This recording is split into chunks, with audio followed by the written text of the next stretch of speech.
नमस्कार आप सभी को। मेरा नाम है अशोकवीर यादव एडवोकेट और मैं आप सभी के लिए लीगल एडवाइस पर वीडियोस अपलोड करता हूं, जो कि आप सब लोग उसको लाइक करते हैं, पसंद करते हैं, शेयर करते हैं, सब्सक्राइब भी करते हैं। और अब तक अगर आपने चैनल को सब्सक्राइब नहीं किया तुरंत कर लीजिए, ताकि आने वाले टाइम में आपके लिए वो जानकारी मिल सके और आप एक जानकारी से अपने आप को बचा सकें।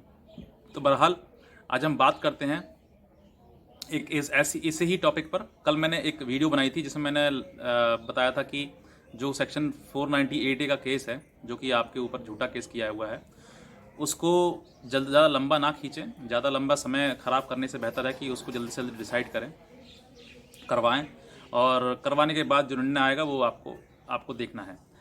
लेकिन वहीं पर एक सवाल आया, एक कमेंट आया सवाल के साथ साथ में, कि जो जो केस है सेक्शन 498 का केस है, उस केस को डिसाइड करने के अंत में, जब डिसाइड हो जाएगा, उसके बाद क्या हमें पूरी जो एलिमनी, जो घर का घरेलू सामान वगैरह होता है जो हमें मिला है दहेज वगैरह में, या फिर किसी लड़की के साथ में हमें आया है, तो क्या वो सामान पूरा देना पड़ेगा? क्या वो एलिमनी हमें पूरी देनी पड़ेगी? तो इसी के सवाल में के चलते हुए मैंने आपको इस वीडियो के अंतर्गत, वीडियो के माध्यम से मैं आपको जवाब देना चाहूँगा। और जो पति, जो हस्बैंड जो परेशान हैं, वो मेरी वीडियो ज़रूर देखें, और उसके साथ साथ में, उस पति के साथ साथ में उसके परिवार वाले जो हैं वो भी ज़रूर देखें, ताकि उनको कहीं ना कहीं राहत मिल सके और वो किसी न किसी बड़ी जो परेशानी है, जो प्रॉब्लम है, उससे बच सकें। क्योंकि ये प्रॉब्लम जो है वो घर को ख़राब करने वाली प्रॉब्लम है और बहुत ही ज़्यादा बड़ी प्रॉब्लम है। इंसान इसमें फंसने के बाद कहीं ना कहीं सोचता है कि अब मुझे सुसाइड कर लेना चाहिए, मेरा जीवन समाप्त है, ख़त्म है। लेकिन ऐसा बिल्कुल नहीं है। ऐसे बिल्कुल भी ना सोचें आप, क्योंकि जीवन में यही नहीं है कि यही केस था और यही पत्नी थी और यही चीज़ें ही आपको। देखिए, परेशानी है तो समस्या है, तो कहीं ना कहीं समाधान है। आज ना तो कल आपको इन चीज़ों से निकलना होगा, और इन सब चीज़ों में फंसने के बाद इंसान अपने आप का जो मनोबल है, मोरल जो है, वो डेफिनेटली डाउन हो जाता है, वो गिर जाता है, सोच नहीं पाता, समझ नहीं पाता है।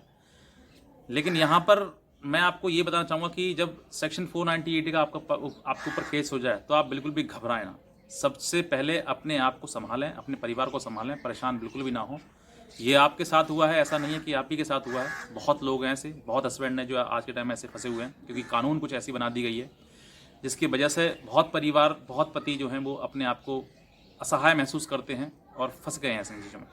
तो ऐसे ही चलते हुए ये जो हमारे सब्सक्राइबर हैं, उन्होंने हमसे सवाल पूछा कि जो मेरी पत्नी है, अगर मेरे साथ में उसका केस चल रहा है, अगर लास्ट में जब फाइनल डिसीजन आएगा, तो क्या मुझे पूरी एलमनी जो है वो उसका पैसा वगैरह कुछ देना पड़ेगा मुझे या नहीं देना पड़ेगा?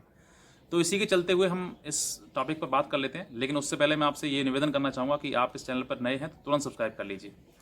इसलिए नहीं कि सब्सक्राइबर बढ़ेंगे, बल्कि इसलिए कि ताकि और सब लोगों को इस चीज़ की जानकारी हो सके, और ये लोग जो हैं जो फंसे हुए हैं बेचारे, उन सब चीज़ों को समझकर स्ट्रांगली उस केस को लड़ सके। बस इसीलिए मैं आपसे कहता हूँ कि सब्सक्राइब करिएगा। तो बहरहाल अब मैं बताता हूँ आपके लिए कि जब केस फाइनल होता है, हालांकि सेक्शन 498 का केस, जो मैंने आपको कई वीडियो में कह चुका हूँ कि ज़्यादातर फॉल्स केसेस ही रजिस्टर कराए जा रहे हैं।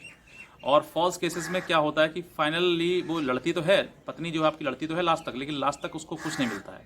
वहाँ तक बस मिलता है तो एक हताशनेस, क्योंकि वो कहीं ना कहीं झूठी होती है, तो कहीं ना कहीं अपने ही बातों में, अपने ही शब्दों में, कही हुई चीज़ों में फंस जाती है। और जहाँ वो फंसी नहीं, और उसका जो एक कहीं ना कहीं बयान बदलने की चीज़ें आती हैं सामने, तो वो डाउट जो है वो उसका क्रेडिट जाता है, उसका जाता है एक एक्यूज़ के लिए, क्योंकि वो कहीं ना कहीं अपने बयान से बदल जाती है, एक ना बार दो बार, क्योंकि उसने कई मुकदमे कर रखे होते हैं। कहीं सेक्शन 498 का किया हुआ है, तो कहीं पर सेक्शन 125 यानी कि मेंटेनेंस का किया है, तो कहीं डीवी का किया है, 12 डीवी डोमेस्टिक वायलेंस का। तो कई जगह उसने केस किए हुए हैं, तो और हर जगह पर जो है वो अपनी स्टोरी कहीं ना कहीं अलग ही लिखाती है, कुछ डिफरेंट ही लिखाती है। तो सब जब उससे कई सवाल पूछे जाते हैं, तो वो कहीं ना कहीं फंस जाती है, वो कितनी भी शातिर चालाक क्यों ना हो, क्योंकि कहीं ना कहीं उसने झूठ के आधार पर ये सब चीज़ें स्टैंड की हैं। तो इसी वजह से वो कहीं ना कहीं फंस जाती है, और जहाँ फंस जाती है तो वो केस जो फाइनल जो डिस्पोजल होता है उसका, वो लड़के के पक्ष में होता है। लेकिन वहाँ तक बहुत देरी हो जाती है, बहुत समय बीत जाता है। इसीलिए मैंने एक वीडियो बनाई थी, जो मैं आपको इसी चैनल के नीचे सबसे जो डिस्क्रिप्शन है उसमें मैं आपको लिंक दे दूँगा, उस पर आप देखिएगा कि किस तरीके से करना है। तो यहाँ पर जब देरी हो जाती है, अब यहाँ पर जो कमेंट है, जो सवाल ये आया कि लास्ट में जो एलिमनी है वो देनी होगी, ऐसा कुछ भी नहीं है। अगर आप इस केस से बरी हो जाते हैं तो आपको 1 रुपया भी देने की आवश्यकता नहीं है, आप बिल्कुल फ्री हैं। और वो कहते हैं ना कि जो दोषी, जो आपके ऊपर दोष था, जो आपके ऊपर एक आपको ठप्पा लगा रखा था कि आपने दहेज मांगा है, उस दहेज से आप बिल्कुल बाहर निकल गए, तो आपको 1 रुपया भी देने की आवश्यकता नहीं है।